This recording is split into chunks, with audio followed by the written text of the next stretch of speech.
আমাদের সমাজে কিছু কিছু ছেলে আছে, তারা আমাদের মাদের অনেক কষ্ট দেয়।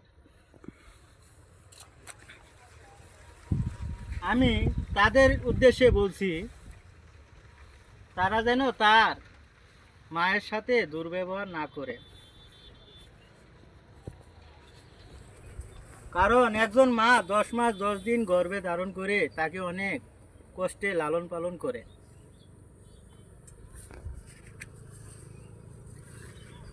সেই মা নিজে না খায়া সন্তানদের খাওয়ায়, আর আমরা সেই মাকে ফেলে রেখে নতুন নববধূকে নিয়ে পার্কে যাই ঘুরতে।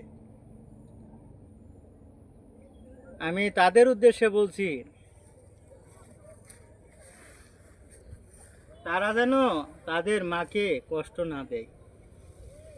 এই মায়ের অভিশাপ অনেক অনেক কষ্ট দিবে রে ভাই, অনেক কষ্ট দিবে। মায়ের অভিশাপে যারা পড়ছেন না তারা বুঝবেন না।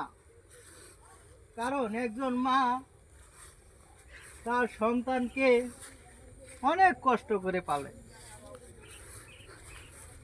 আমি বাবা হয়ে বুঝতেছি আমার সন্তানকে আমার স্ত্রী কেমন করে লালন পালন করে বড় করছে।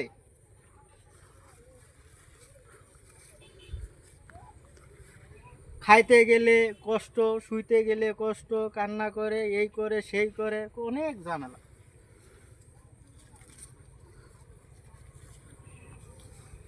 আমি মাঝে মাঝে আমি আমার নিজের সন্তানদের বলি যে বাবা দেখ তোর মা কত কষ্ট করতেছে,